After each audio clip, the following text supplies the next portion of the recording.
If you haven't suffered deeply for your heart, it doesn't count.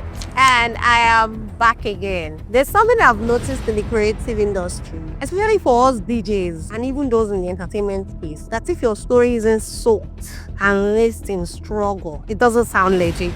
It doesn't sound like you've done so much for yourself. Like if you did not carry speakers on your head, if you didn't walk around with slippers, going to shops begging them to play your mix and CD plates, if you've not slept under a bridge, if you didn't beg to eat, if you didn't beg producers to give you studio sessions, if you don't tell this story, people look you somehow. You just jump into success now. You not struggle like us. As if your story has to come with pain for you to be respected. And I get it. Struggle stories are very inspiring. But sometimes I wonder, so if I didn't struggle, if I didn't suffer, does that mean that my story doesn't count? But let's be honest, not everybody's story is tragic. Not everyone's story must come with pain. And it doesn't make it less a story. It doesn't make it less a journey. Some people didn't suffer loudly. They struggled with pressure. Is that not a struggle? I seriously want to get this argument. You see people argue and they say, you know, suffer reach me.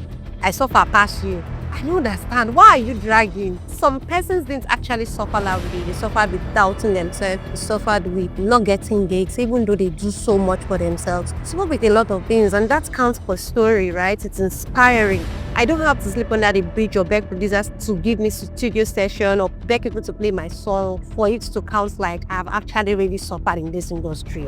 You do not have to nearly die for your story to count. You do not have to nearly die for people to know you're gifted. Whether you started with 2 speakers in your bedroom, just a laptop, a CD plate, what matters is that you stayed.